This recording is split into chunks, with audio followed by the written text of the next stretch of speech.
So yes, as Tiny gave away the big secret, we're doing a respiratory system. Now, Monday is that time in every semester where I panic because it doesn't seem like there's enough time left.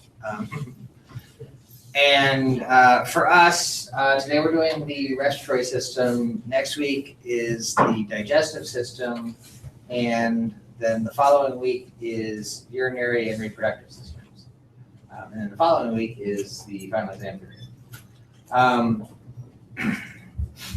There just didn't seem to be a really great way to lay out these last few weeks of the course.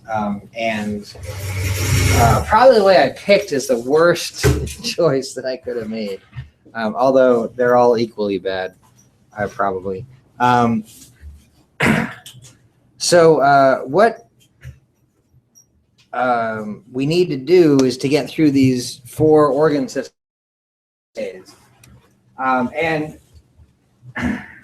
Really, it's pretty hard to do urinary and reproductive both in the same day.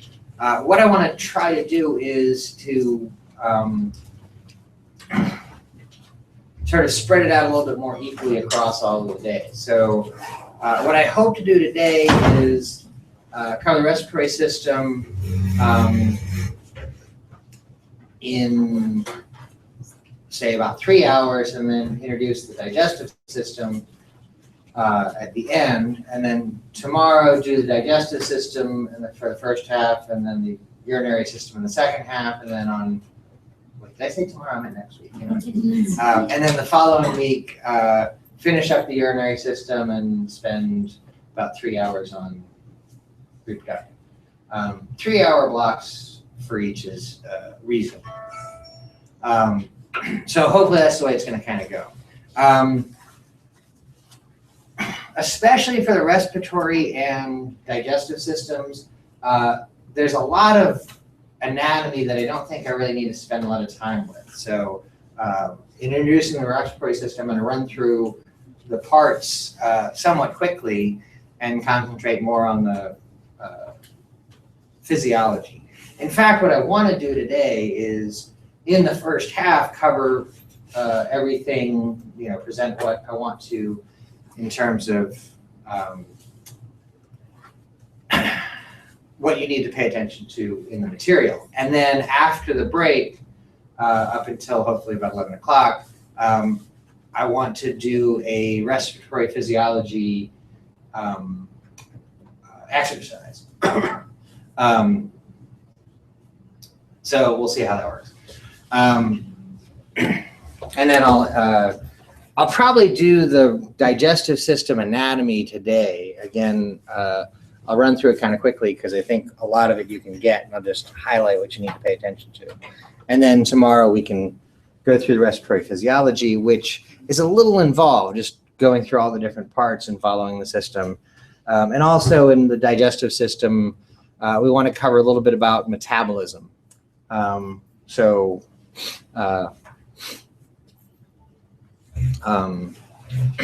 include that. So that's kind of my plan.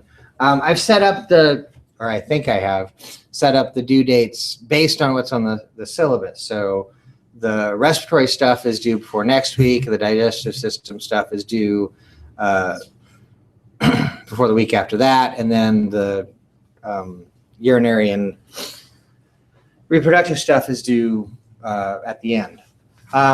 So if I am able to keep with the schedule and keep on top of stuff,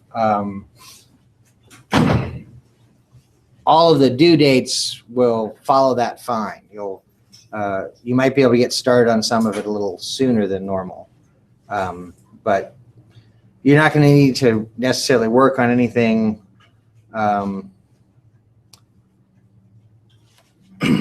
without having me covered some of it in class. So now, before I actually get into the respiratory system, I want to talk about a little bit that ties a few things together. The respiratory, digestive, and urinary systems in the book are all contained within a unit called environmental exchange, and I forget what the other thing is, but environmental exchange is the important thing. They're the major systems where our body interacts with the environment. We get nutrients in, we get rid of waste. Those are the main systems that do that. Other systems do that also, but these are the main ones that do.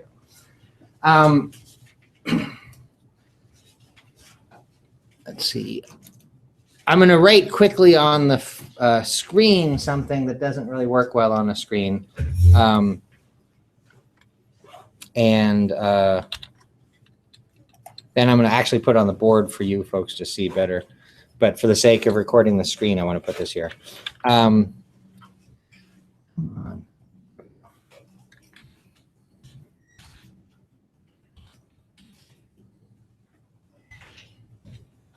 So I can't do subscripts with the way that I'm putting stuff up on the screen. So I'm going to put it on the board with the proper subscripts in a second.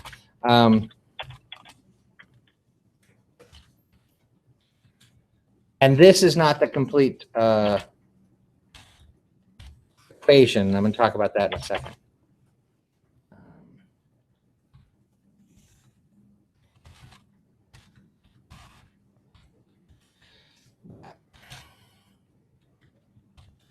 So C6H12O6 is glucose, essentially, or a carbohydrate. And then O2 is oxygen, and CO2 is carbon dioxide, and H2O is water. This equation represents what we call cellular metabolism, or cellular respiration. This is not a balanced equation. This is a very easy equation to balance, and I just want to point out how to do that. You're not going to be expected to balance any equations. This is really the only one that needs balancing that we tend to talk about. Now, when you're talking about a balanced equation, you want the same number of atoms on one side versus the other side. And so the way to do that, we can just look here. There's 6 carbons on this side, and there's only 1 carbon on this side. So to make this represent 6 carbons, we just put a 6 in front of the CO2.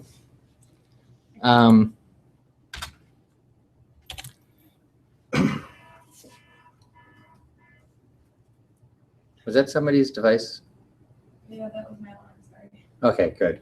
I just wanted to be sure we weren't about to get a fire alarm.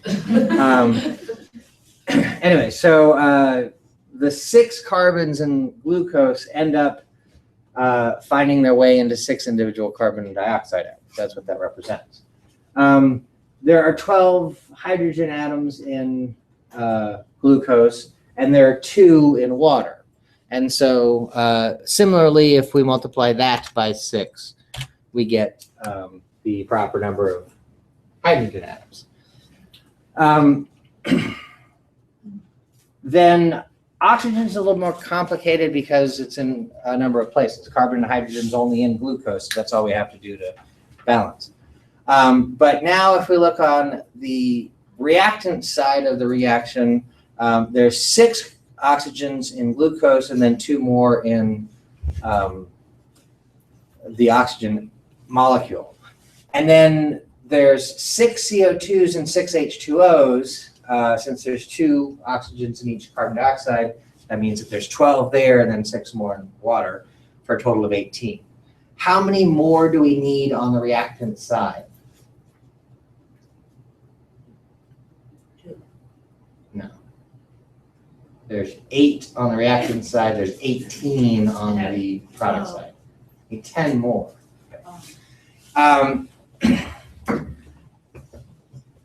Now, as I was talking about this before, we were dealing with like 6 and 1 carbon, so we multiply that by 6, and that becomes 6 carbons. Here, we've got 2 carbons. We don't want to just multiply that by 5 to get 10 because we need 10 more on top of the 2 that are already there.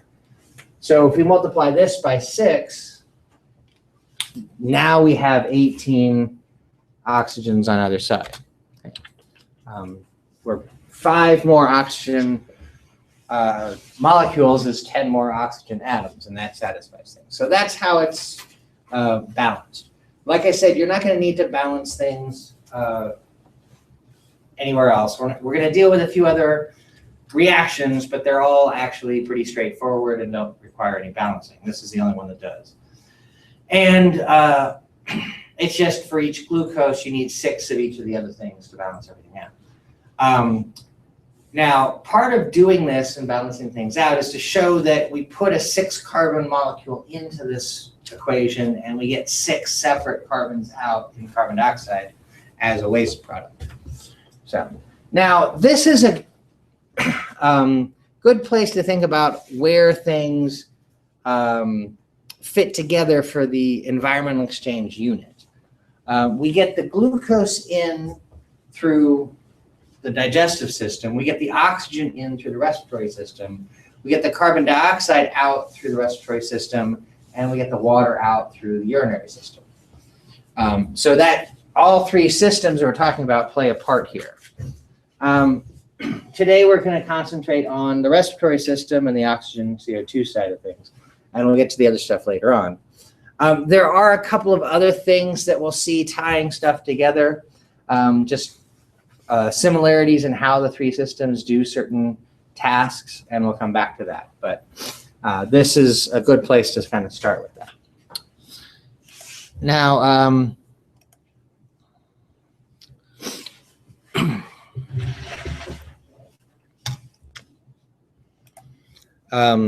like I said, the anatomy of the system, I think, is oh, there it is, energy maintenance and environmental exchange. But the environmental exchange is the thing I'm talking about for this unit, just how these different organs are important for how we interact with our environment, especially in terms of the cellular respiration equation there. So anyways, the anatomy in the system is fairly straightforward. And so I just want to quickly point some things out. The way that the book presents it and the way that I tend to present it is slightly different. And there's not a better way. So I'm actually going to kind of mention what the book says and then back up and talk about what I want to stress in here. So the respiratory system, the book separates into 2 zones. The conducting zone, which is about how the air moves in and out of the lungs, and the, it's further down than I thought, respiratory zone, which is where the gases are exchanged. That's fine. It's a great functional division between the, or within the system. But the functional, the respiratory zone that it's referring to there, as far as the anatomy, is a very, very small part of things. Number-wise, it makes up a lot. It's kind of the majority of what's inside the lungs. But as far as the things, if we laid out a list of the components of the respiratory system, most of it would be the conducting zone, that, as the book refers to it. When I'm talking about the respiratory tract, I usually concentrate on the idea of the conduction, moving air in and out. I want to talk about the respiratory tract, and I want to divide that into the upper respiratory and lower respiratory systems, or tracts. And there's an important point there. What's vital, no pun intended, for the respiratory system is to keep air moving in and out. If you obstruct the airway for too long, you're going to start seeing some really serious problems set in. So in defining the upper versus lower respiratory tracts, it's largely about the differences in how the different organs remain open. The upper respiratory tract is basically everything in the that stays open because of the bones of the skull, and to some degree the upper vertebral column. And then the lower respiratory tract is everything that stays open because of cartilage. Some sources will separate upper and lower, just head and neck is upper and thoracic cavity is lower. But I think the more direct anatomical point of bone versus cartilage is an important way to think of it. So just pointing out that I want to stress upper versus lower respiratory tract. It's easy to talk about what's going on in the book. The nose itself isn't really part of the respiratory tract. It's the external feature where there's an opening, of course. So when we're talking about the respiratory tract, we really want to start with the nasal cavity. Again, it's upper respiratory is defined by the bones that keep everything open. So as we look at the nasal cavity, we want to think about the bones that make up its walls. The main bone we associate with the nasal cavity is the ethmoid bone, which makes up a lot of the internal structures of the nasal cavity. The external walls, while there's a little bit that's defined by the ethmoid bone, really where the nasal cavity kind of interfaces with the cranial cavity, that's at the ethmoid bone. Other bones play a part too. There's the frontal bone, which is the forehead, and it's I should be pointing at these things. So the frontal bone here, which is part of the roof of the nasal cavity. The ethmoid bone would be in this area. It's mostly a midline structure, so we don't really see it in this picture. And then the sphenoid bone, which is posterior to the ethmoid. Those three make up basically the roof of the nasal cavity. I do want to point out when I'm talking about these bones, in the frontal bone and the sphenoid bone here, we can see the sinuses, the frontal sinus and the sphenoid sinus. Those are just empty spaces within the bones. It's actually just a means to keep the skull from being too heavy. There's just a gap in those bones so that they're not filled with heavy bone tissue. But the sinuses are continuous with the nasal cavity, and you've probably experienced having congested sinuses, and that's part of where it is.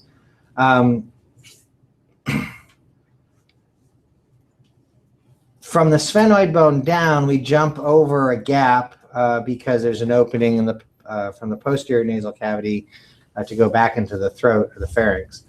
And then when we get to the floor of the nasal cavity, the posterior, roughly 1/3 of that is the palatine bone, which is part of the hard palate. And then the anterior 2/3, roughly, is the palatine process of the maxillary bone. So the floor obviously is a palate, the hard palate, which has two bony components to it. The maxillary bone is also the upper jaw and part of the cheek region of the face to some degree. And so it actually goes up a little bit on the sides of the nasal cavity. So as we're looking at this lateral wall of the nasal cavity, part of it's the sphenoid bone, part of it's the ethmoid bone, and part of it's the maxillary bone. There are three structures that we can see, this label here that's pointing to three things. These are called conchae. That's plural, concha is singular. They're basically little folds or curls in the bone, and I'll explain what they do in a second. The top two, the superior and middle nasal conchae, are part of the ethmoid bone, and then the inferior nasal concha is part of the maxillary bone. The only thing that's significant about that is that you can look at it and get a sense of where those two bones lay relative to each other. I'll come back to what the conchae do in a second. Then the other component of the nasal cavity bony structure is the nasal bone. Sorry. Is that right? No, I think I messed that up. Yeah, skip that. But I do want to talk about the nasal bone. You would think that the nasal bone from its name, it has something to do with the nasal cavity.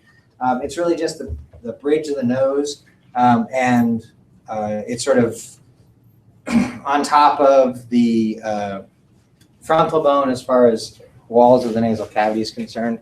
I'm sorry, I realized halfway through that I messed up. And actually, the reason I messed up is I was thinking about the orbit, not the nasal cavity, which the nasal bone doesn't have anything to do with it either, but got all confused. Anyways, that defines the nasal cavity. The point of the nasal cavity is it's the major way that we get air into our system. We can also breathe through our oral cavity. I'm actually not going to talk about the oral cavity at all. I will save that for the digestive system, but it's certainly possible to breathe through your mouth. We'll just concentrate on the nasal cavity, and it has two openings. The opening to the outside, I guess you could say 4 openings. The opening to the outside are through the nostrils, are called the external nares. To some degree, the nares are really the bony openings. So as we look at a skull, for instance, the 2 openings that we can see here, we can consider the external nares because they're to the outside world. Some sources will probably call the external nares the nostrils, and that's fine. There's some possible variation in the soft tissue, exactly where somebody's nose is, but I don't really care which one's considered the nares itself. I point out the bony structure part because the internal nares are the 2 openings that we see in the nasal cavity here. And they're very clearly those bony openings there. Those are the openings to the pharynx that air will move through to go further through the system.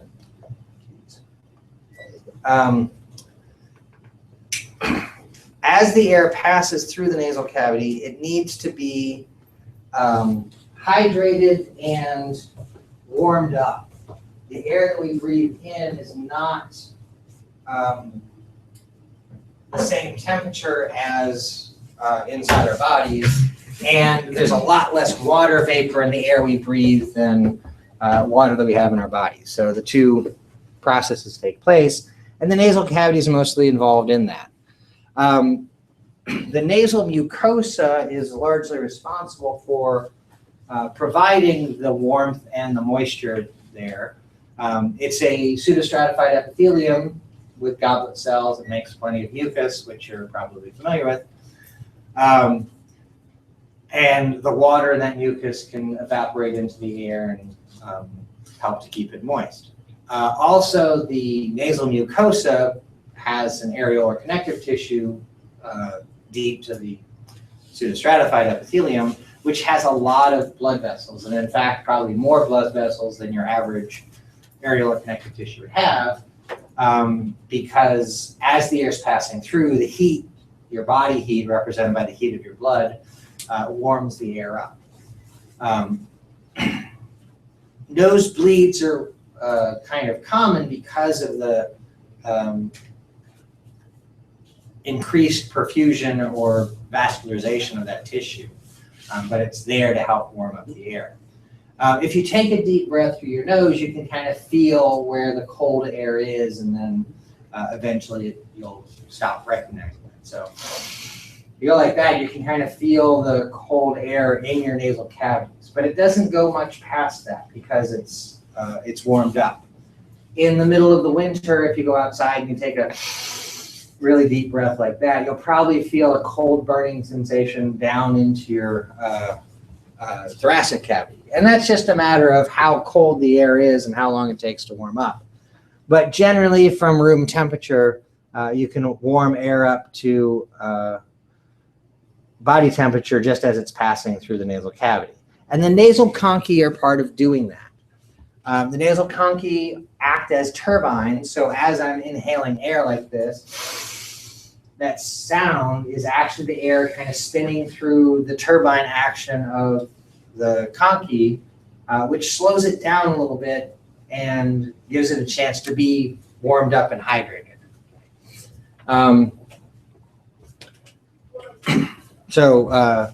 that's the nasal cavity, sort of concentrating on the bony structures that define it. Then as we move through the internal nares, we go into the pharynx. Now the pharynx is just your throat. It has 3 divisions, which I think the next picture actually shows. There, a couple pictures down. So next to the nasal cavity, we have the nasopharynx represented in this kind of bluish color, greenish color. And then next to the oral cavity is the oropharynx, represented by the bluish color. And then it turns kind of purple as it goes down adjacent to the larynx, where we call it the laryngopharynx.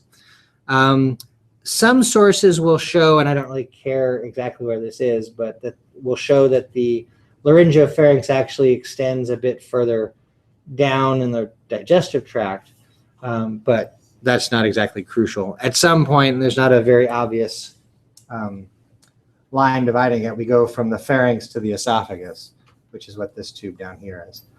Anyways, the pharynx is separated into those 3 regions, named for which of the different structures they're adjacent to. The nasopharynx is really just an extension of the nasal cavity. It still has a pseudostratified epithelium, and it's just where the air moves on behind, posterior to the nasal cavity. The pharyngeal tonsil is there,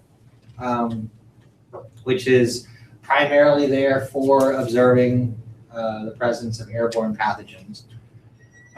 There's also an opening in the nasopharynx to a tube that connects your pharynx to your middle ear, called the pharyngeotympanic tube or the eustachian tube, or I prefer to just call it the auditory tube. It's the easiest word to say. You're probably familiar with this if you've ever had to deal with air pressure changes across your eardrum. The air outside your eardrum is going to be at whatever the atmospheric air pressure is at your elevation. The air inside your middle ear on the other side of the eardrum is going to be in a closed off cavity, and so it can't change its air pressure readily. If you go somewhere and the air pressure changes, then the way that you equilibrate that so that there's not pressure across the eardrum is by opening the auditory tube and allowing air in or out of the middle ear so that the pressure will be equal. The most obvious example of this, if you've ever flown in a plane, because the plane's going to be cruising at 30,000 feet or something like that, where air pressure is very low, the inside air pressure in the plane drops a little bit on purpose. It puts less stress on the wall of the plane. So when you get on the plane, the air pressure in your middle ear is going to be at, say, sea level air pressure if you're getting on, let's say, at JFK. And I use JFK because that's actually at air, I guess Logan would be too, but whatever. Then when the plane takes off, they change the cabin air pressure, and your eardrums are going to bulge out a little bit as the higher pressure inside pushes against it, which can be an unpleasant experience. And so anything you can do to open that pharyngeotympanic tube, auditory tube, will get air, give the air the chance to escape from your middle ear, and the pressure will equalize. Really anything that moves pharyngeal muscles will do the job. When I was a kid, my mom used to say, chew gum when you're going up in the plane and then yawn when you're going down. Of course, mothers have their little ways of sharing what seem to be universal truths, and it's really just their way of manipulating you. Chewing gum and therefore swallowing saliva would do the trick in either direction, but I think it's just my mom didn't want to give me more gum on the way back down. And of course, I'm tired after flying on the plane, so she'd say, oh, the yawning's fine. You could yawn going up and yawn going down to do the trick. So anything that flexes pharyngeal muscles will allow that tube to pop open and equilibrate things. You don't have to be on a plane to experience this. If you get on the Pike and you drive towards Lee, you go over a point on the Pike where there's a sign saying the highest elevation of the pike is like 1,200 feet. And you'll feel that change in air pressure as you're driving up that hill at, 65 miles per hour or whatever it is. That'll be fast enough and enough of an elevation change that you'll feel that difference. So that's in the nasopharynx. Then we go to the oropharynx. There's a very distinct change between the two. The oropharynx and the laryngopharynx, for that matter, are also part of the digestive tract. So you need the protection of the digestive epithelium, which is a stratified squamous epithelium, as opposed to the pseudostratified epithelium. If you're swallowing something hot or acidic or whatever it might be, you need the digestive epithelium for protection. So where the digestive and respiratory tracts overlap, the epithelium switches to the digestive one, which is, again, the stratified squamous epithelium. Again, I'll talk more about the oral cavity in terms of the digestive system, which I might get to by the end of the day. And then the laryngopharynx is just next to the larynx and really represents the end. Oh, sorry, yes, question. Does the auditory tube contain pseudostratified epithelium? I've never checked. I've never thought about that.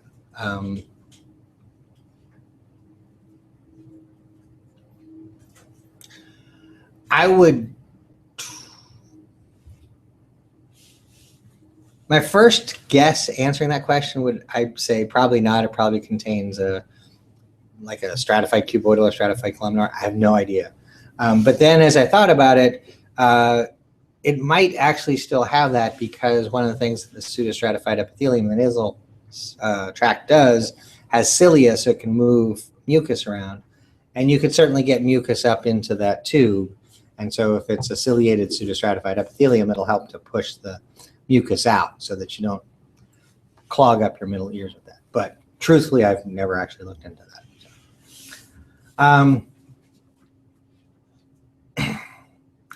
So when we get to laryngopharynx, we've actually kind of reached the end of the upper respiratory tract. So the nasal cavity and the oral cavity, for that matter, are obviously defined by bones of the skull. And then when we move into the pharynx, the facial bones are giving the skull some structure, and then the upper cervical spinal column bones are kind of playing the part of the posterior wall, and that's keeping everything open. Once we move into the larynx, we enter into the lower respiratory tract, because that's where we start to see cartilage lining the tract. As we go back into the larynx, we transition back into the nasal or respiratory epithelium. So the laryngopharynx has stratified squamous epithelium because it's still part of the digestive tract. But then once we get into the larynx, we switch back to a pseudostratified. Exactly where that happens, I've not found a very satisfying answer. Some sources will say that it's at the epiglottis, and I'll talk about the epiglottis in a second. And some say that it's after the vocal cords. I have no idea which one it is because I haven't found a definitive source there. So we'll just say somewhere in the larynx it takes place. Let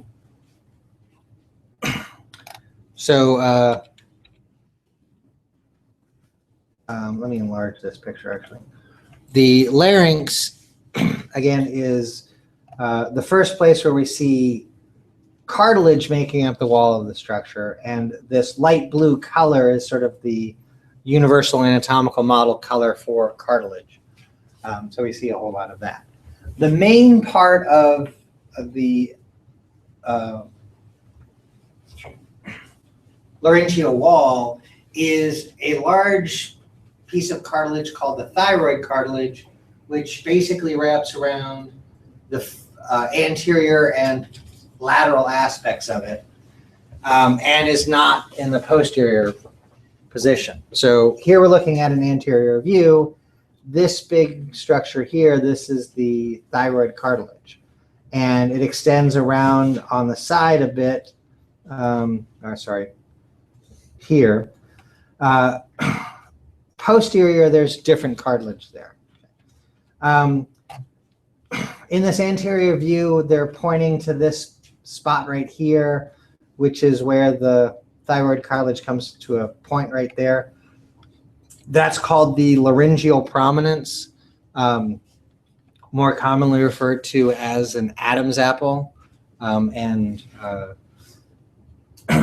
It's not an Eve's apple. Adam's apples are only evident in male larynxes because the male larynx is larger than the female larynx. And that's just a matter of the tone or pitch of the voice. Women tend to have a higher pitched voice, and that can be attributed to a smaller larynx. A larger larynx is going to be more resonant and make for a lower pitch in the voice. As far as I know, there's a direct correlation between testosterone and cartilage growth, so that might be what's directly causing it. The other piece of cartilage that makes up the posterior wall here is the cricoid cartilage, and it actually continues around and is the base of the whole larynx. Everything else is kind of sitting on top of that. And most importantly, sitting on top of that, this weird shaped piece of cartilage right here called the arytenoid cartilage is important because it's what the vocal cords or vocal folds are attached to. The arytenoid cartilage has a joint with the cricoid cartilage that allows it to rotate. The way that it's arranged, the vocal cord's anchored to one part of it, and as the arytenoid cartilage pivots back and forth, it opens and closes the vocal cords. Now, I have a video showing a little bit about vocal cord function. So let me go to that. Actually, can somebody hit the lights real quick?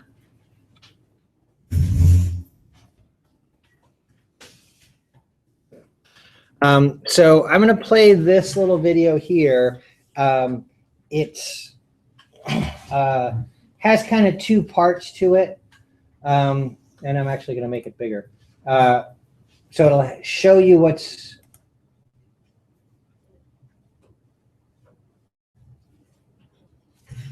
Oh, sorry. I was showing videos yesterday in AMP1 and I muted the YouTube.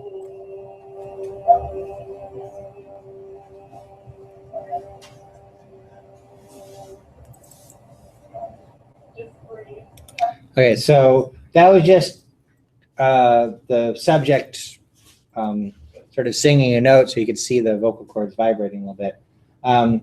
The voiceover, the person administering this exam, I suppose, is about to say, don't choke or gag or whatever, because they're going to move the camera in closer to see more detail.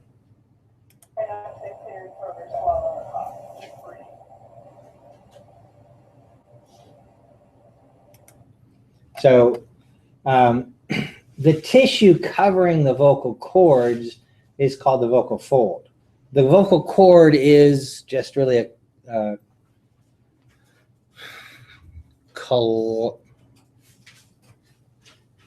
I don't know what the adjective form of collagen is, but it's just collagen fibers attached from the cartilage to the inside wall of the thyroid cartilage. And we'll see this big thing that's currently out of focus is part of the arytenoid cartilage. And in the second half here, they're going to show her producing vocal sounds, and you'll see the arytenoid cartilage move back and forth, especially when she takes a breath in the middle of things. So the vocal cords will be very close together, vibrating, making vocal sounds, kind of like you just saw. And then in the middle of that, every so often, she'll have to take a big breath, and you'll see the vocal cords open wide to let a lot of air through. And as that happens, you'll see the arytenoid cartilage, which is covered by soft tissue, pivot back and forth. And there's one on either side. We just see one here. Okay.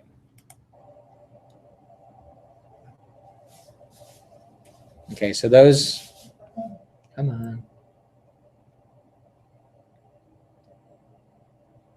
Okay, so that's arytenoid cartilage, and that's arytenoid cartilage there.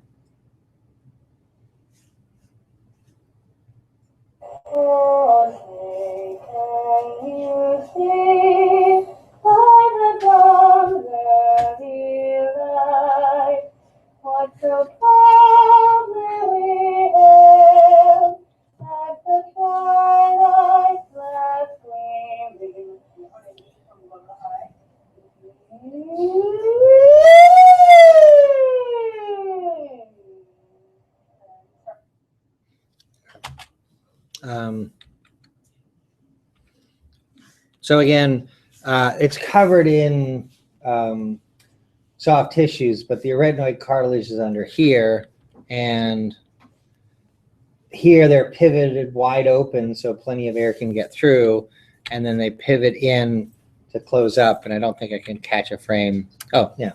So the vocal cords you can see vibrating there as she's saying, and the arytenoid cartilage is pivoted in so those cords are as close together as possible.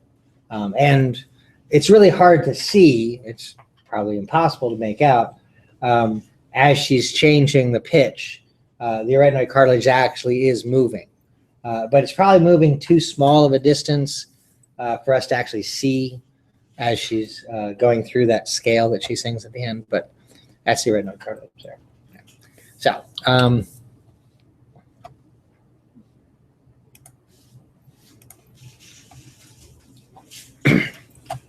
that's the, that's larynx. The other thing about the larynx that I forgot to point out, this piece of cartilage sticking up here, and what you can kind of see sticking up there, is the epiglottis. The epiglottis has elastic cartilage in it because it folds down and covers the lower respiratory tract every time you swallow. Why they have it highlighted with yellow, with red there, I'm not quite sure.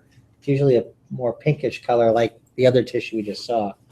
But there is muscle tissue, I guess is what they're trying to represent here, which gives us the ability to control its movement. And really, we pull it down to cover our lower respiratory tract when we swallow, and then when that muscle relaxes, the elastic cartilage pops it back up into the open position.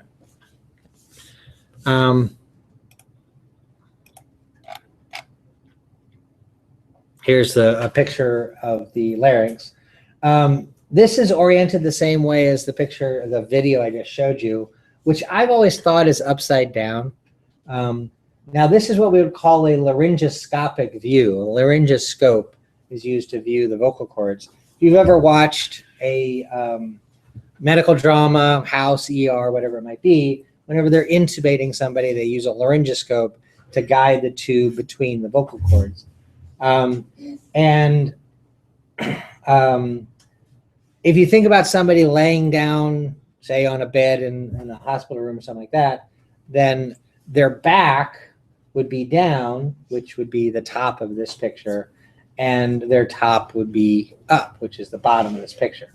So I've always thought of this as kind of an upside down picture, and it seemed for at least the first several years that I was working, teaching this class and referring to laryngoscopic views, I'd always see them oriented the other way. And then in the last few years, everything I've seen, like that video and what's in the book here, are always oriented upside down as far as I imagine it. But it doesn't really matter. You can tell anterior from posterior just based on what the vocal cords are doing. When they look like a V, anterior is at the bottom and posterior is at the top. And obviously, they would look like an upside down V the other way around.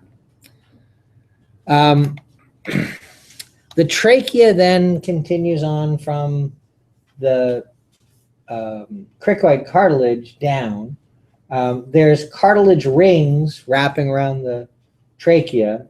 The trachea splits at its most inferior point to give rise to the bronchi, and the bronchi go in to make up the lungs, make up the tubes of the lungs.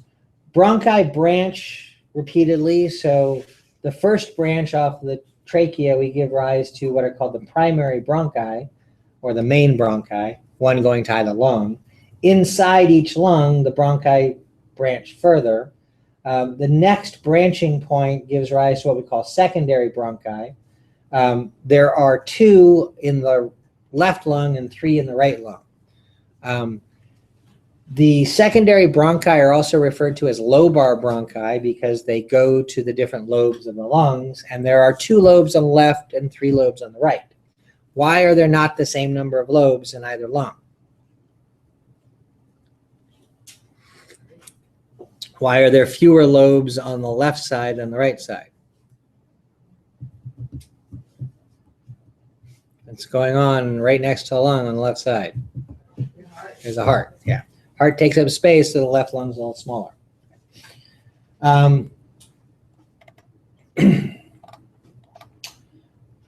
The bronchi continue to branch into smaller and smaller tubes. Once we get to the microscopic range, the bronchi are referred to as bronchioles. They are slightly different in appearance, kind of like arterioles versus arteries, same kind of construction of the word. The last bronchiole is called the terminal bronchiole, terminal meaning end of the line. It's not actually the last bronchiole. Branching off of the terminal bronchiole is a respiratory bronchiole, but it's different from the other bronchioles. It's called a respiratory bronchiole because it's part of the respiratory zone. It's where gas exchange takes place. Gas is not exchanged across the wall of any other bronchioles, or bronchi for that matter. It's only happening across respiratory bronchioles and then what comes off of those, which is largely these little sacs called alveoli, or the little air sacs in the lungs. Now, like I said earlier in the book here, they separated into conducting and respiratory zones.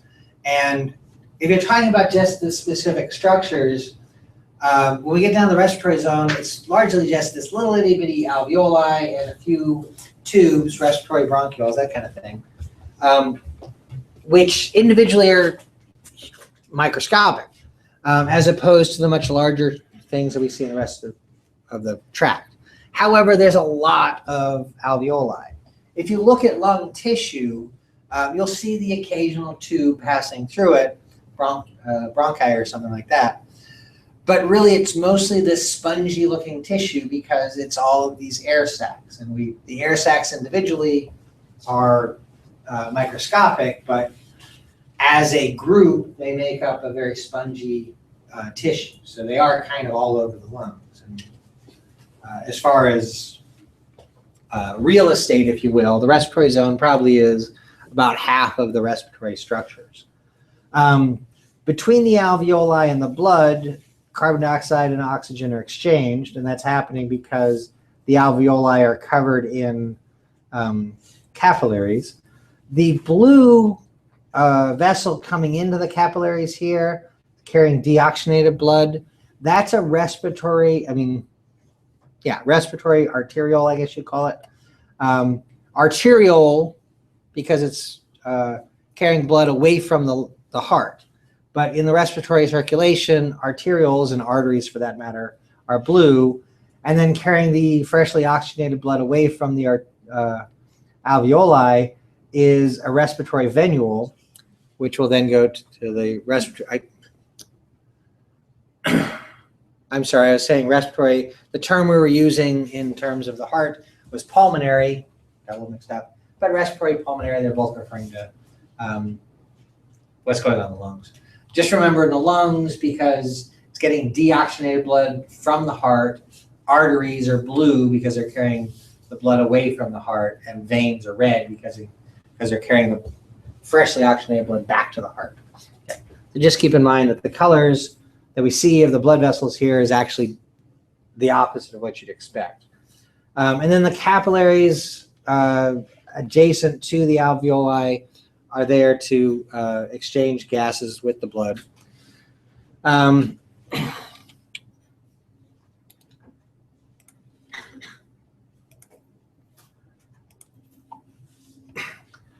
Alveoli are made up primarily of a simple squamous epithelium. Alveoli, when they were originally described, were said to have two types of cells making them up that are referred to as type 1 alveolar cells and type 2 alveolar cells. The type 1 alveolar cells are the squamous cells of the epithelium. Type 2 alveolar cells, there's one labeled at the bottom of that picture, are not that flat compared to the squamous cells, but they're part of the wall of the alveolus. And they're responsible for secreting a fluid called surfactant, which at this level, this microscopic level, water tension is all that's necessary to keep the alveoli open. The surfactant is sort of like the wall of a soap bubble.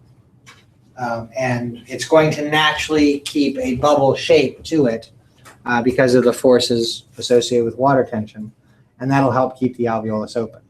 There is not any mucus down at this level. If there were, mucus would be too thick and it could plug up the alveoli. So the only fluid down here is surfactant, and it's just there so water tension helps keep these things open.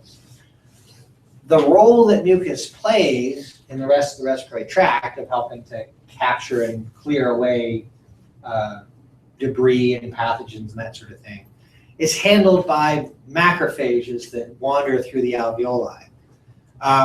So there are a few cells pointed out here, kind of greenish cells. These are macrophages. And they just wander through and find anything, whether it be pollen or debris or something like that, that might have been inhaled and cleared away, or pathogens. It's not represented in this picture, but within the spaces usually where the alveolar walls get a little thick, there's going to be some connective tissue in there. And there are monocytes hanging out in that connective tissue. The macrophages that we see here are really just activated monocytes.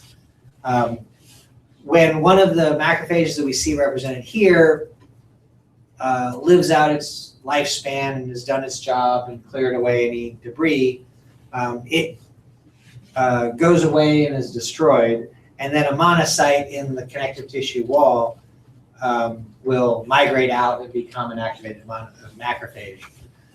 They're specifically in this area to play this role, macrophages from monocytes, not neutrophils. So it's a specific place where we see macrophages doing their job. The capillaries we see kind of scattered around here. The wall of the capillary and the wall of the alveolus are both simple squamous epithelia, and so it makes for a very, very thin wall between the two. Gas can move back and forth across those walls almost unimpeded, and so that's where the exchange takes place. We'll talk about that exchange in a little bit more detail in a bit, but that's where it takes place. This is a micrograph of lung tissue. When we can see a big lumen like this, we're looking at a bronchiole, and then all of these little spaces are alveoli. The wall of the bronchiole, you can see that it has a kind of darkish, thick epithelium, which kind of fades out as we move into the respiratory structures here. At some point in the bronchial tree, so from somewhere from the bronchi down to the terminal bronchioles, the pseudostratified epithelium that we associate with the respiratory system transitions to a simple columnar epithelium and then into a simple cuboidal epithelium and then into a simple squamous epithelium. So there's not an abrupt change in the respiratory tract between pseudostratified and simple squamous. The cells transition and we'd see intermediate epithelia between them, which is probably happening somewhere in right here. Okay, this is probably I can't tell for sure from this figure, but this is probably a little bit of pseudostratified epithelium, and this is simple columnar, and it might be simple cuboidal somewhere around in here, but there's not really enough detail in this tissue to be positive about that. I'd be a little surprised if pseudostratified would be this deep into the lungs, but it's possible. I don't know how big this particular bronchiole is. But there's going to be a transition. It'll just gradually change into that the simple squamous epithelium of alveoli.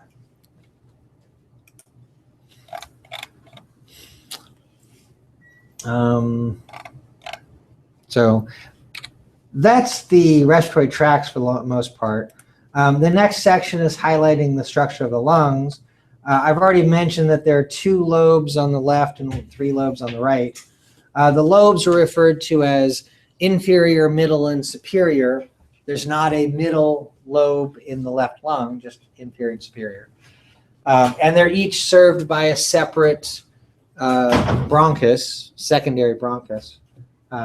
So if something happens, like you have pneumonia in one lobe, the other lobes won't be affected by that. The other thing to mention about the lungs is the pleura. Just like the pericardium surrounding the heart, there's a serous membrane of the lungs called the pleura. Simple squamous epithelium and associated areolar connective tissue. One layer is covering the outside of the lungs. The other layer is lining the inside of the thoracic cavity. It is one continuous membrane, but 2 layers will be opposed to each other, which is sort of in the inset there.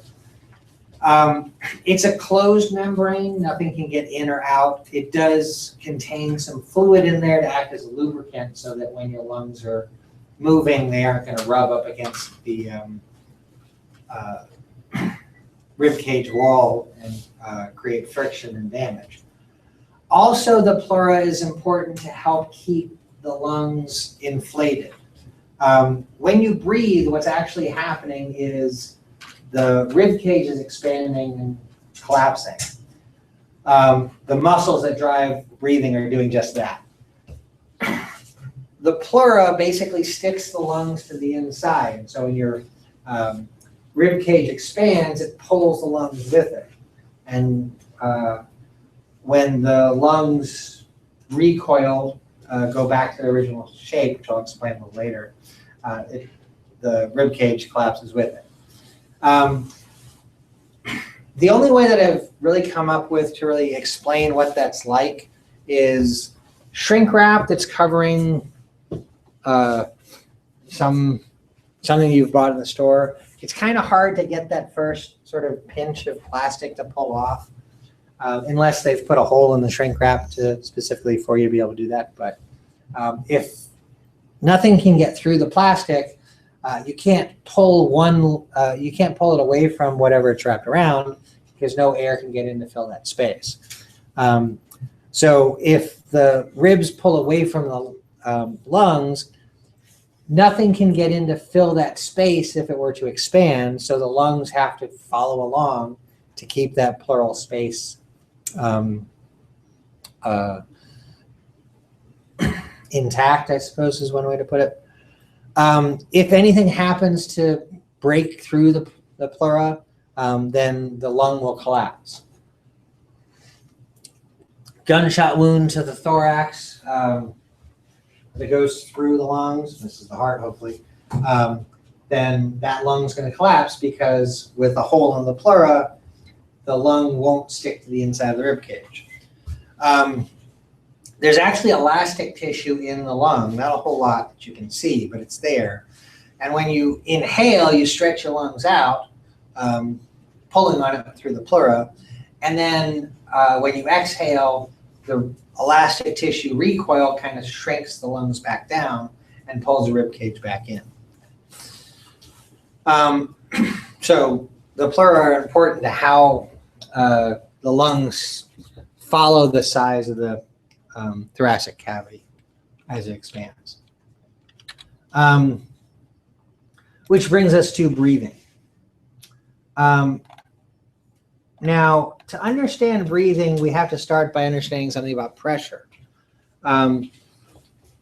which is pressure and volume have a very special relationship. They are, what's the term I'm looking for? Inversely proportional. Inversely proportional. So the equation that you see at the top says P sub 1, V sub 1 equals P sub 2, V sub 2. What that means is the product of pressure and volume at one time point has to equal the product of pressure and volume at another time point. This is Boyle's law, is what it's called. So the picture there shows two beakers. Let's pretend, they're not labeled this way, but let's pretend that the volume of air in the first beaker is 1 liter of air. And it's under a pressure of 1 atmosphere, which is the air pressure at sea level. If the second part of the picture represents that same beaker, but the lid's been pushed down so that the volume inside the beaker is now 1/2 liter, the pressure has to compensate for that to keep Boyle's law true. If 1 liter at 1 atmosphere is changed to 1/2 liter, how many atmospheres of pressure is it going to be under? 1 times 1 equals 1/2 times what?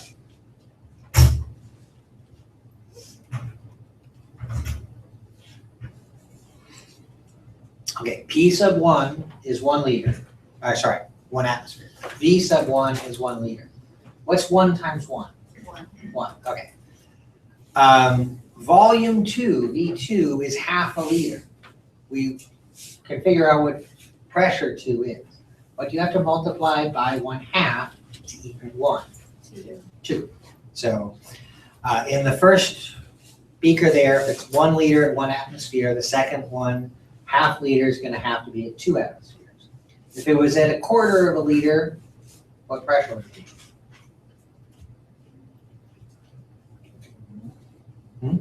4. 4, right. Okay. Pretty simple, straightforward. We will not be having to deal with math to figure these things out. The volume changes that we're considering here are very, very small and very, very hard to measure. So we're not going to actually deal with what the real volumes are. We will know what the pressure changes are, and if we wanted to, we could figure out the volume, but we don't need to. Also, we're not going to work in atmospheres. We're going to work in millimeters of mercury. 1 atmosphere is 760 millimeters of mercury worth of pressure. Okay. And that unit is going to give us a little bit more accuracy in dealing with things. The pressure changes that we see during breathing are on the order of a couple or a few millimeters of mercury. So we'd have to represent that in atmospheres as 1.01 atmospheres, something like that. And that's just ridiculous. So we're going to stick with the millimeters of mercury, which of course is the same unit we use for blood pressure.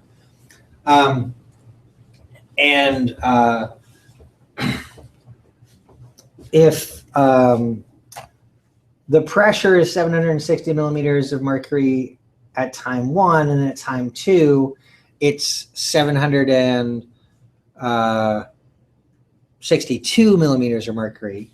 That means that there's been a very, very small change in volume.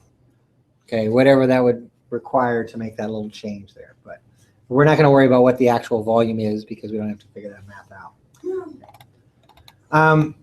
So when we talk about breathing, it's really about changing volume to change pressure. Okay.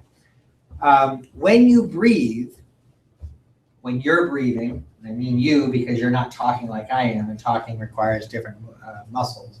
But when you're breathing, your diaphragm, which is normally curved upwards as the floor of the thoracic cavity, contracts and pulls down, flattens out. And muscles in the wall of the thoracic cavity called the external intercostals contract, helping to expand the rib cage kind of like an accordion, pulling all the ribs up. So the ribs expand up and the diaphragm goes down. Okay. I'm exaggerating those movements just to illustrate them, but as you're breathing, that's what's happening. The rib cage, thoracic cavity expands, the volume of the lungs increases, and when volume increases, pressure decreases. Okay. Atmospheric pressure is constant unless you're changing elevation. So we're always going to work with atmospheric pressure being 760 millimeters of mercury. If the lungs expand in volume, the pressure inside drops. The pressure outside is higher than the pressure inside, and so air is going to move into your lungs. It's breathing in. Anything you do to expand your lungs is going to pull air in. So it's pulling air in. When you exhale, it's because your lungs are pulling back in and the volume's going down. Now, for what you're doing, again, because what you're doing with your respiratory system, when I'm doing are different because I'm talking. When you exhale, all you're doing is you're allowing things to passively change. Okay? You actively contracted your diaphragm and your external intercostals. Just letting those muscles relax and the elastic tissue in the lungs contract or recoil will be enough to make the lungs go down in volume, increasing the pressure inside, and therefore pushing the air out. At the end of any inhalation or exhalation, the pressure is going to equilibrate with outside. So the lungs expand and the pressure drops a little bit so that air from outside rushes in until the pressure inside is at 760 millimeters of mercury again. And then when the lungs collapse, or not collapse, but recoil, and the pressure goes from 760 to like 762 millimeters of mercury, that little bit of increase in pressure because of that little bit of decrease in volume is enough to push the air out. Okay. That's basic breathing. Now, as I was talking about this, I kept saying what you're doing, because you're just basically breathing. That's all you need to do with what you're doing. But as I'm talking, I'm doing more to get air in and out of my body to push air across my vocal cords and produce speech sounds. So besides the diaphragm and the external intercostals, which I've already talked about, there are other muscles that play a role. As I'm speaking, I'm forcing air out. So I'm actually not just letting those muscles relax. I'm using a couple of other types of muscles to actively push air out of my lungs. There's the internal intercostals, which basically do the opposite of the external intercostals. External intercostals sort of lift the rib cage up like an accordion action. The internal intercostals pull everything down sort of in the same way.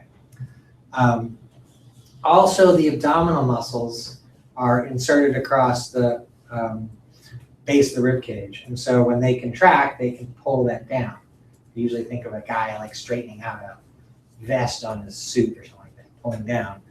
And that'll also help to push the rib cage down. That can push air out, which is what I'm doing while I'm talking.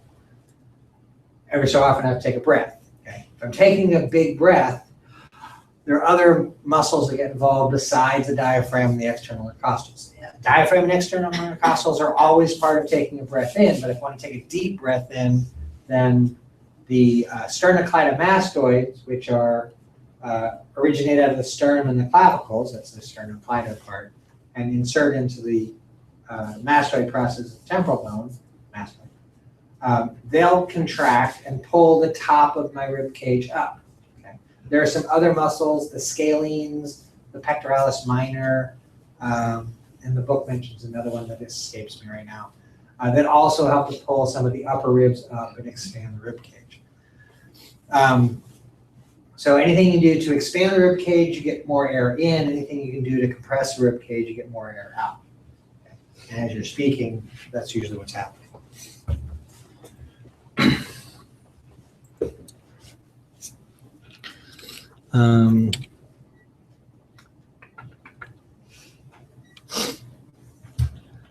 The equation right here is actually the same equation we dealt with when we're talking about blood flow. F for flow, in this case airflow instead of blood flow. Delta P is change in pressure or difference in pressure, and R is resistance. So just like modifying blood flow, we can do the same things to modify airflow. Okay. Anything that increases pressure difference, so expanding my rib cage even more so the pressure inside my lungs drops more than normal, there's going to be greater airflow into my lungs. Resistance is about the size of bronchioles and bronchi. There's smooth muscle around them. And so it's not so much wanting to close them down like you want to increase blood pressure, but rather to open them up to get more air flowing in, which is under sympathetic control also. Because you want more air coming in when your sympathetic system is going into fight or flight mode. This is just another representation of the diaphragm contracting to come down, relaxing to go up, and that moves air in and out, which I already kind of talked about. This figure shows, let me enlarge it.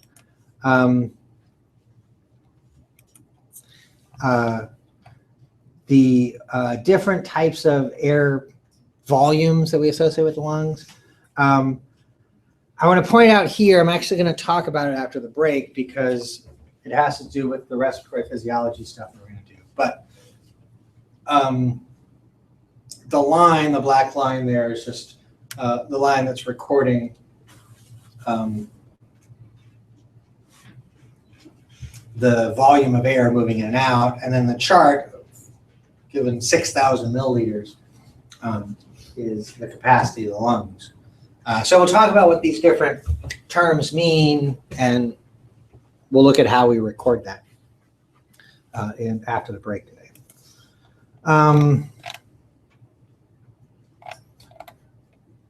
We control breathing through a homeostatic mechanism or I shouldn't say that, through a series of mechanisms in the brainstem. The basic breathing is controlled by the medulla. There are two respiratory groups called the dorsal respiratory group and the ventral respiratory group. Dorsal being sort of posterior in this picture. DRG for dorsal respiratory group, VRG for ventral respiratory group. These neurons control the muscles of ventilation. The DRG directly controls the diaphragm and the external intercostals. And those neurons are actually autorhythmic, kind of like the SA node, AV node types of your heart. In the heart, it's cardiac muscle tissue, but here we're talking about neurons. They automatically fire off controlling respiratory rate. If you are unconscious, you're still going to breathe because these neurons do their job. And as long as there's a connection between these neurons and these muscles, you'll be able to breathe. Anything that interrupts that causes problems. So break your neck, you'll sever nerve tracts passing through the lower medulla and cervical spinal cord. The nerve going to your diaphragm actually exits from the cervical spinal cord to avoid just that problem. The phrenic nerve is this one right here, coming out of about the 3rd through 5th cervical level. If you break your neck above that, you run the risk of dying from severing connections to the diaphragm and other muscles. But if you break it below C5, then the phrenic nerve should be intact, and being peripheral as a nerve, it can suffer damage and repair, and that controls the diaphragm. Now, breaking your neck causes other problems. You can directly damage the medullary centers that I'm pointing out here that can cause problems. If you need to take deeper breaths, the VRG will the DRG, dorsal respiratory group, will influence the VRG, the ventral respiratory group, to control the abdominals and the internal intercostals and that kind of stuff. But basic breathing is the DRG's, dorsal respiratory group's job. In the pons, there are a couple of structures, the pneumotaxic and the apneustic area, which influence activity of the DRG, and through that, eventually the VRG also. It's not represented in this picture, but it is true that these things in the pons get influence from higher centers. So as you're planning on speaking, you need to control respiratory function, so you'll have information coming from there. If you're excited or anxious or something like that, you're going to see some changes in respiratory function too. And that all comes from above, which is not actually represented in this picture. It goes on to talk about some of the factors that influence that. I'll talk a little bit about that in terms of something else in a sec. The next section is gas exchange, which is talking about how gases move from the from the air into the blood and from the blood into the air. There's two aspects there. Okay, from the air into the blood, what's happening between the alveoli and the blood vessels in your lungs is called external respiration.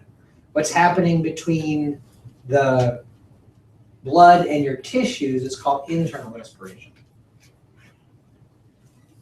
They are essentially just opposites of each other. I'm going to show you what happens with external respiration, and then internal respiration will just be everything happens the exact opposite way.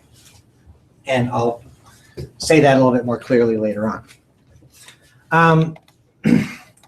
Before we get there, we need to talk about what composes the air we breathe a little bit more. This table shows the major components of air and the percent of the mixture of air that is each of them, and then the partial pressure that's ascribed to each one. Now, partial pressure is something I want to describe based on what's called Dalton's law. So the paragraph at the top of the screen here, if you look closely, Dalton's law is one of the things that's boldfaced there.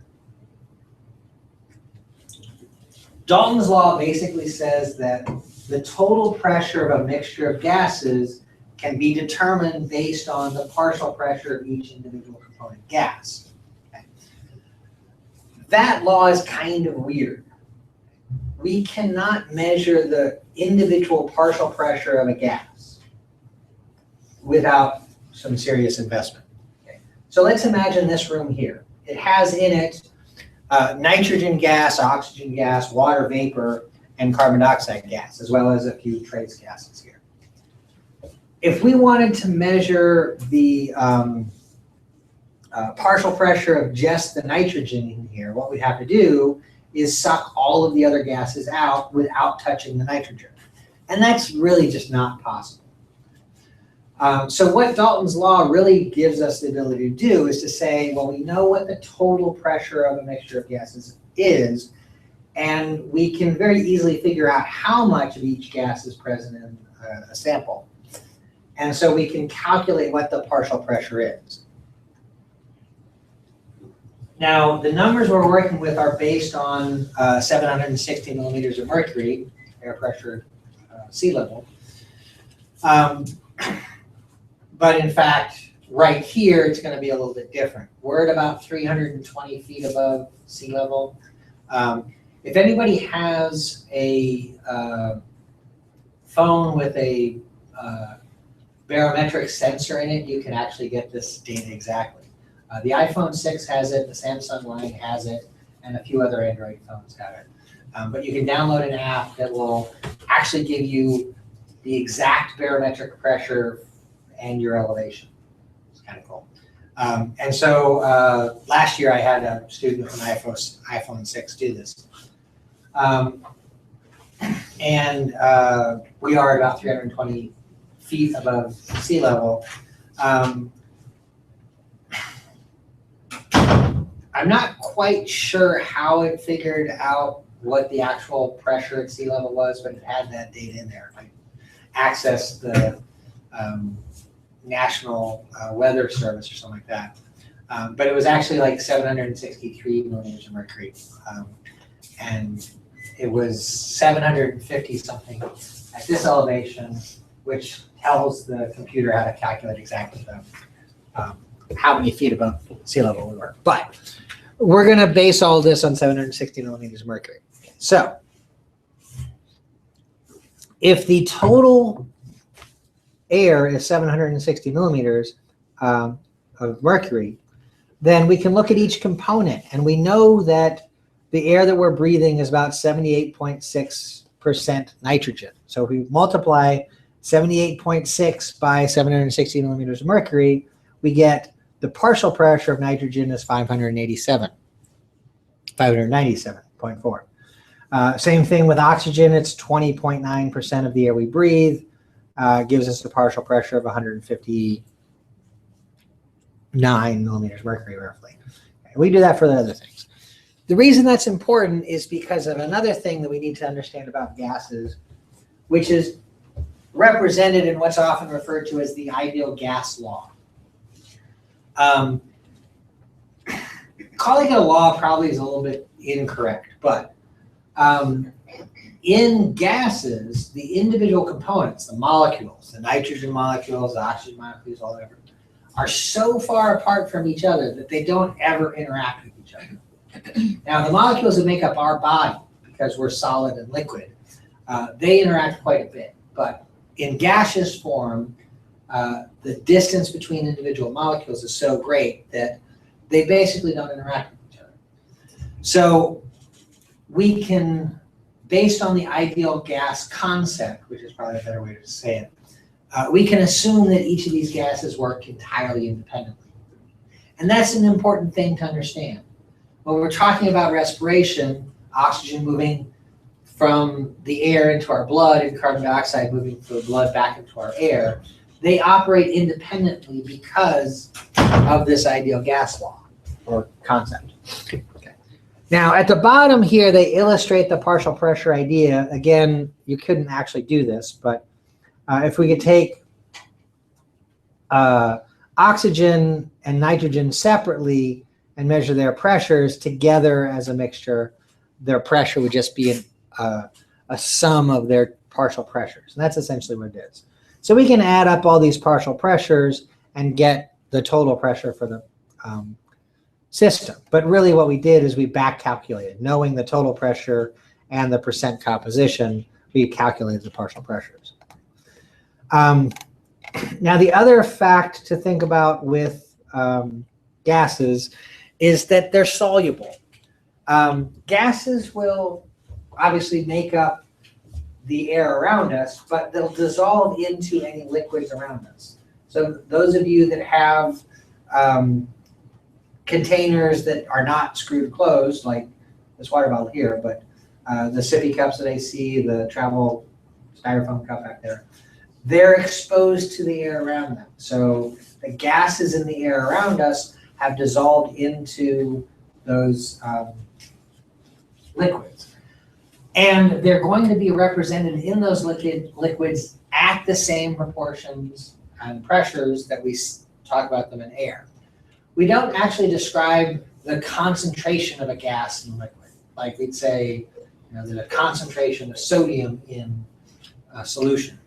We're talking about a gas, we still refer to it by its partial pressure. So we'll talk about the partial pressure of oxygen gas in blood or something like that. And we do that because thinking about gases moving from high pressure to low pressure is going to help describe their behavior. So if the air in our lungs has higher pressure for oxygen than our blood, oxygen is going to necessarily move from the air into our blood. If the partial pressure of carbon dioxide is higher in our blood than in the air, then it's necessarily going to move out of our blood and into the air. That's exactly what happens. We can follow where the the gases are going simply by looking at the difference in pressure. High pressure to low pressure, always going to move in that direction.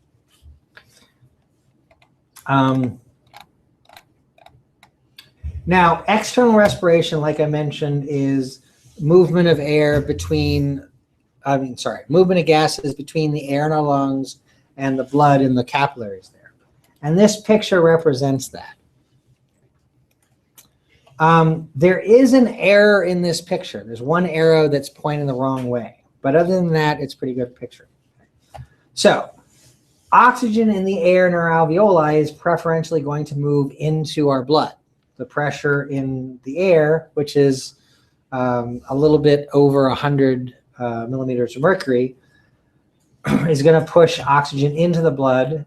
Deoxygenated blood has a partial pressure for oxygen of about 40 or so millimeters of mercury. So big pressure differential, a lot of movement of oxygen into the blood. A little bit of oxygen will dissolve directly into the plasma. Okay. Actually, it's only about 1 to 1.5% of the oxygen, so we can kind of ignore it. The vast majority, 98 or more percent of the oxygen in our blood, goes into the red blood cell and combines with hemoglobin. Okay. Now, in the picture here, you might not be able to see it because it's black text on a red background, but it says O2 plus HHB. HB means hemoglobin. HHB is protonated hemoglobin, or hemoglobin with a hydrogen ion attached to it.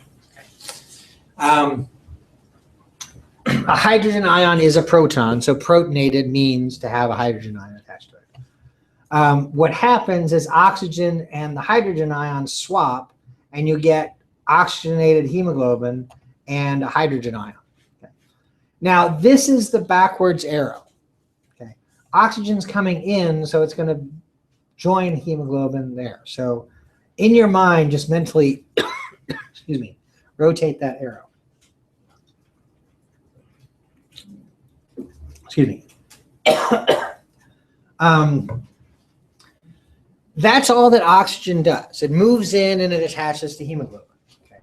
Now, actually, I just pointed to the protonated hemoglobin here, but there's another hemoglobin available for it to bind to also. Why they didn't write the oxygen into this reaction, I don't know, but it's true. There's hemoglobin attached to carbon dioxide, and when it lets go of carbon dioxide, it can pick up oxygen too. Okay. Not exactly represented here, but it is true.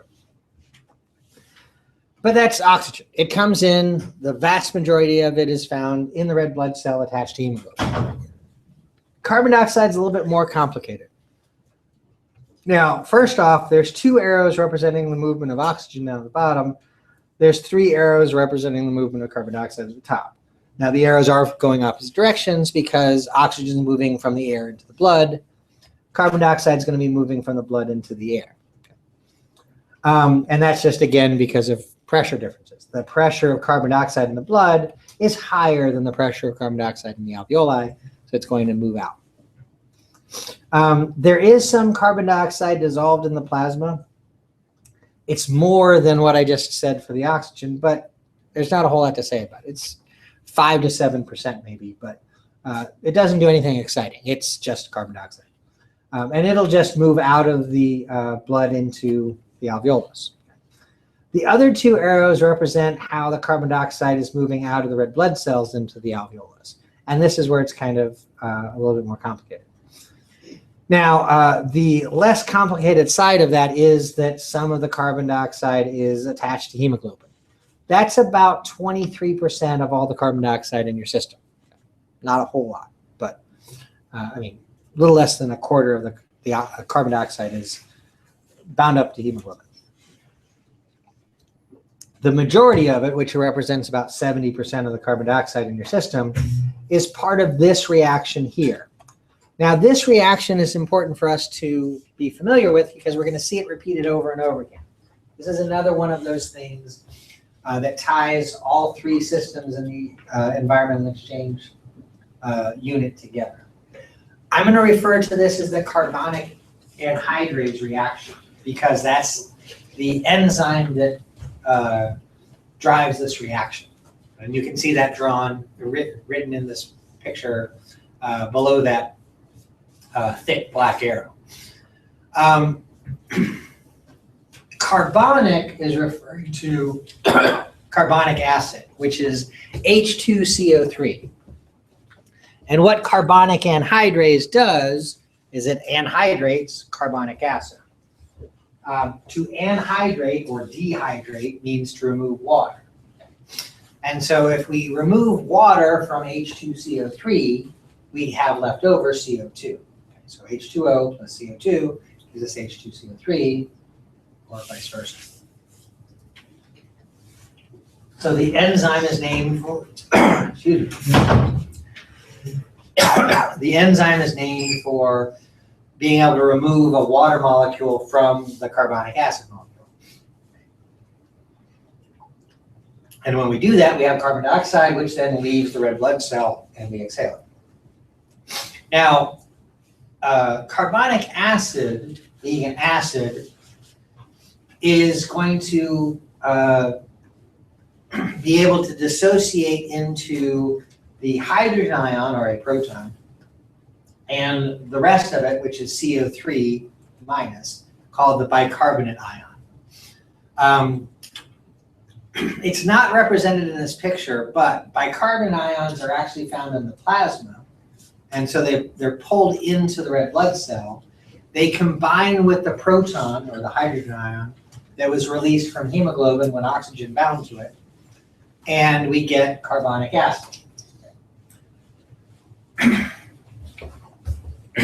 Now, this reaction, as we're seeing it here, is taking place in the red blood cell as it passes through the alveolar capillaries, and the carbon dioxide leaves.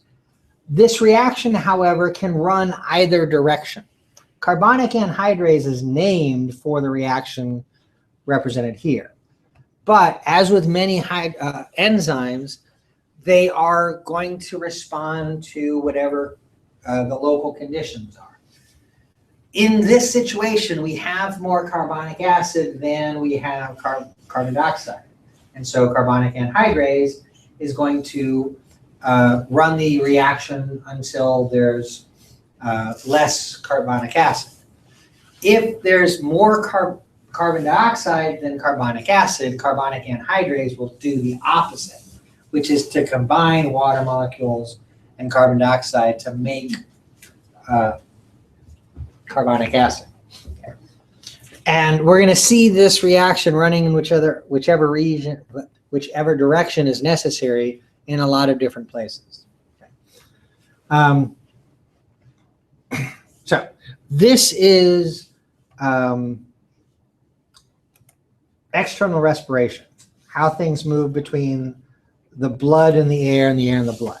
Now keep in mind in this picture, this arrow here is backwards. They really should have had it pointing from oxygen plus hemoglobin gives us oxygenated hemoglobin. Okay. Weird little mistake in the book. And those kind of mistakes happen in books all the time. The other side of the coin, so to speak, is internal respiration, which is the exchange of gases between the tissues and the blood.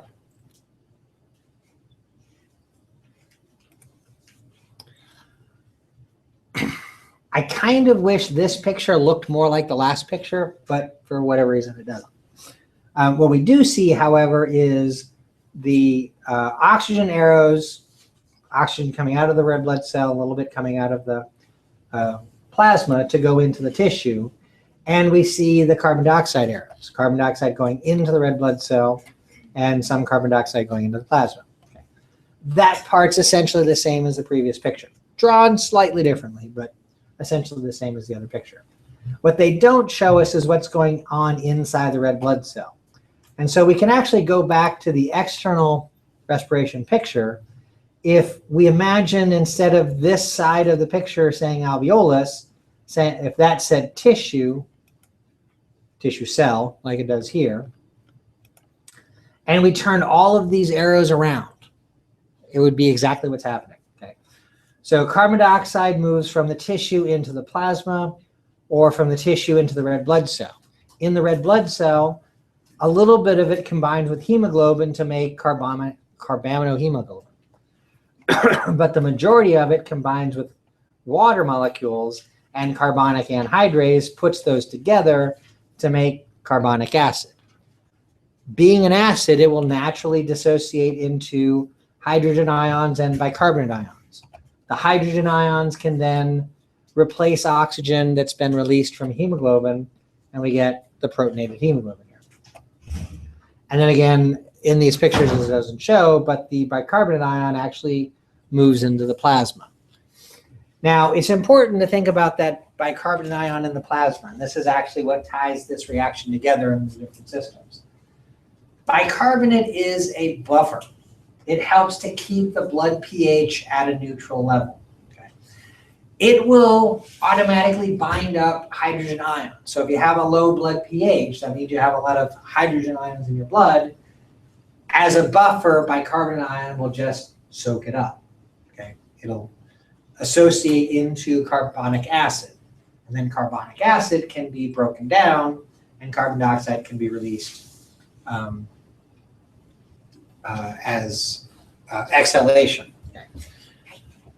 The regulation of breathing is tied to blood pH. Okay? When we think about homeostatic mechanisms in breathing, a lot of people will probably want to go to, oh, it's important that we get oxygen into our system or something like that. But actually, oxygen's kind of secondary to everything here. The homeostatic mechanisms that control breathing are really about controlling carbon dioxide levels and therefore pH. Okay? Because of carbonic acid, you can lower blood pH by breaking that down and exhaling carbon dioxide. Bicarbonate ions, HCO3 negative minus, will soak up excess hydrogen ions and get them out of the plasma, and then when you exhale, it gets rid of it completely. All you have left over is water molecules. In the section where I pointed out those breathing centers in the brainstem, after that it talks about factors that regulate breathing or something like that. And in there it talks about specialized sensor areas in the carotid arteries, specifically the carotid sinus, and in the aorta, and then in the brain itself, that measure blood pH and partial pressures of carbon dioxide, which are really interchangeable values. If the partial pressure of carbon dioxide in your blood goes up, your blood pH will go down. It'll become more acidic. And by trying to exhale more carbon dioxide, you get the partial pressure of carbon dioxide in your blood down, which means that your blood pH will go back up to its normal levels. That's really what regulating breathing is about, is to exhale as much carbon dioxide as possible to get blood pH under control. If blood pH is too high, then you don't breathe as deep, you don't exhale as much CO2. In regulating CO2, oxygen is going to be regulated also. Okay? If you need to exhale more CO2, you're going to be inhaling more oxygen. Just every time you breathe, you're going to do the opposite, bring it back in.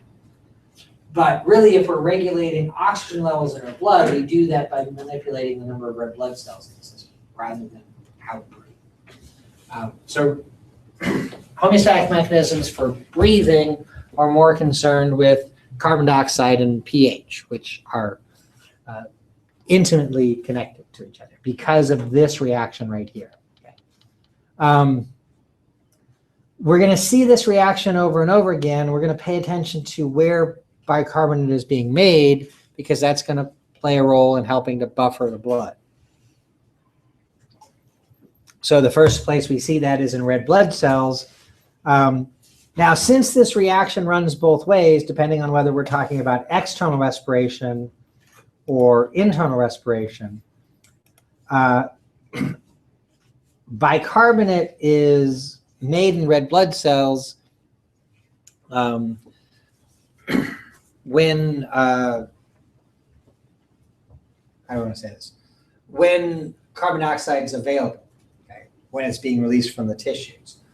in the lungs, we're actually removing bicarbonate from the plasma to feed into this reaction here.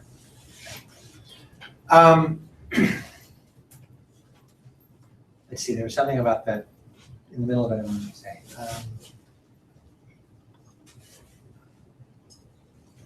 Oh, I lost it. I'm sorry. There's something I was going to say about bicarbonate and tissues and something. I've completely lost it. Sorry. Anyway, so that's internal and external respiration. And that's the end of that section on gas exchange. The next section is about transport of gases. Now, as far as respiratory functions respiratory system structures are concerned, this is really happening elsewhere. This is gases being transported through the blood. We already talked about the blood. But I want to consider what's important relative to the respiratory system. And what that really means here is about hemoglobin. Okay. So we looked at hemoglobin briefly in the blood chapter. Here's its basic structure. It has 4 subunits. Each subunit has a heme molecule in it. And at the center of the heme molecule is an iron ion, which is what associates with the oxygen molecule. These curves represent the saturation of hemoglobin with oxygen. It's not a linear function. Okay? There's not a straight line here. Between a partial pressure of 40 and a partial pressure of 100, which are kind of the extremes for oxygen partial pressure in the system, the curve is more horizontal than vertical. Okay? And below a partial pressure of 40, the curve is more vertical than horizontal. Now, if you just look at the blood oxygenation level in your blood overall, you're never going to see it as low as 40 millimeters of mercury. But that is what it is in the tissues, and there will be points in the blood where it is like that. But overall, averaging across the blood is going to be a little bit different. Okay. Unless you're exerting yourself, unless you're doing exercise or something like that, the saturation of oxygen in your hemoglobin should be up in the 90% range, 90 to 95% range, up here somewhere. As you exert yourself and you're using oxygen to power ATP production in your muscles or something like that, it's going to dip down towards the 80% range. But it should not drop below this dotted line area here. If it gets really low, then there's something seriously wrong. But some variation in here is understandable given the activity level. Note, if you're in a fairly restful state, you should be in the high 90s oxygen saturation. If you're exerting yourself, you're going to dip down towards 80. Okay? When somebody has a stress test done, when they're put on a treadmill or a stationary bike and they have all sorts of things hooked up, they're looking at this kind of saturation curve and making sure things are going well, along with making sure that the respiratory system is getting the proper amounts of air in and out and that sort of thing.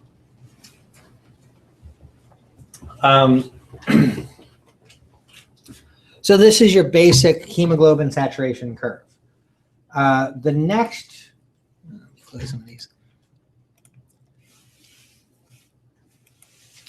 The next curve here is showing how that curve changes based on pH. So pH of 7.4 is pretty much physiological pH. As the blood gets more acidic, hemoglobin has a harder time holding on to oxygen. As it gets more basic, it can do it a little bit better. Okay. That's what this is sort of showing. Now, the pH of 7.4, physiological pH, is a perfect compromise. There are other things besides good oxygen saturation that we associate with a basic pH. And not all of them are good. So this is a nice compromise here. And this goes a little bit more to show how blood pH is a really important thing that we want to regulate. If your blood pH is dropping, then your oxygen saturation and hemoglobin's going to be compromised. So you want to get rid of the hydrogen ions, which you're going to get rid of by exhaling carbon dioxide, and then you're going to have a better job, you're going to do a better job of carrying the oxygen, which we see there. This last one down here, I'm not going to highlight because truthfully, I don't ask any questions about it. But there is a variation in temperature. I don't have a good explanation for this. As you get hotter, your blood oxygen saturation will drop. If you think about when somebody is exercising, their internal temperature is probably going to go up. They're probably going to be making lactic acid and other things that will help to lower the blood pH. So various things are going to compromise the ability for hemoglobin to carry oxygen. And so while you're exerting yourself homeostatically, you want to improve blood pH as much as possible and get back to the normal saturation curve. I'm not going to talk about this, but if you're interested, fetal hemoglobin is different from adult hemoglobin at the molecular level, but it also means that the saturation curve is different. And that's because the fetal respiratory system is not functioning. The fetus is getting oxygen from the mother across the placenta, so it needs to be able to hold on to that oxygen differently. A little bit of stuff about carbon dioxide transport in the blood. I've really talked about that already, but here it talks about bicarbonate as a buffer and hemoglobin's involvement there, but I've already talked about that stuff. Let's see. The next section here, modifications in respiratory functions, just addressing things that cause changes in respiratory function like exercise and pH and those sorts of things. I mentioned a little bit about that, but you can go into a little bit more. There's a section here on, what does it say, embryonic development in the respiratory system. I don't usually address embryonic development issues. If you're interested, you can go into there. There might be a question or two in the part 1 or 2 assignments, but nothing in part 3 or 4. And if it is embryonically or at least fetally, the hemoglobin thing is kind of the most interesting part of that, I think. So that's essentially what's going on in this chapter. That gets us to a nice, comfortable spot to take a break, which we'll do in a minute. Oh, actually, clock on the computer is a little bit faster than that. So anyways, so we'll take a break. When we come back, we're going to do a respiratory function exercise lab, if you will. I have a computer set up to try to do this, get this kind of data, but also I'm going to have you try doing it manually, and I'll explain how that works. And then when we finish that, which hopefully will only take about an hour or so, I'm going to then switch to talking about the digestive system. So let's go ahead and take a break, about 20 minutes, so 10 after or so by that clock up there. And when we come back, we'll get started on the functional stuff.